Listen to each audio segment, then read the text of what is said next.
Welcome to the Banker Lamp. Please enjoy the video. You start by prepping the item and performing a test patch.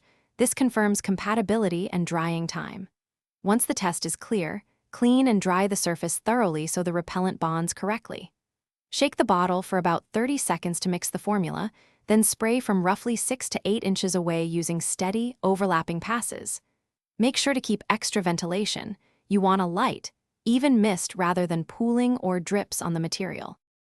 Once the first coat has tacked up, apply a second, and if needed, a third to build protection. 2 to 3 light coats are usually enough. You should wait about 5 to 10 minutes between passes so the solvent can flash off. This prevents drip marks and ensures proper film formation. Make cross-direction passes to cover fibers evenly, and if you see product pooling near seams, blot immediately or use a soft brush to redistribute before it dries. You finish by letting the treated item cure for about 24 hours in a well-ventilated, low-humidity spot so the protective layer fully sets.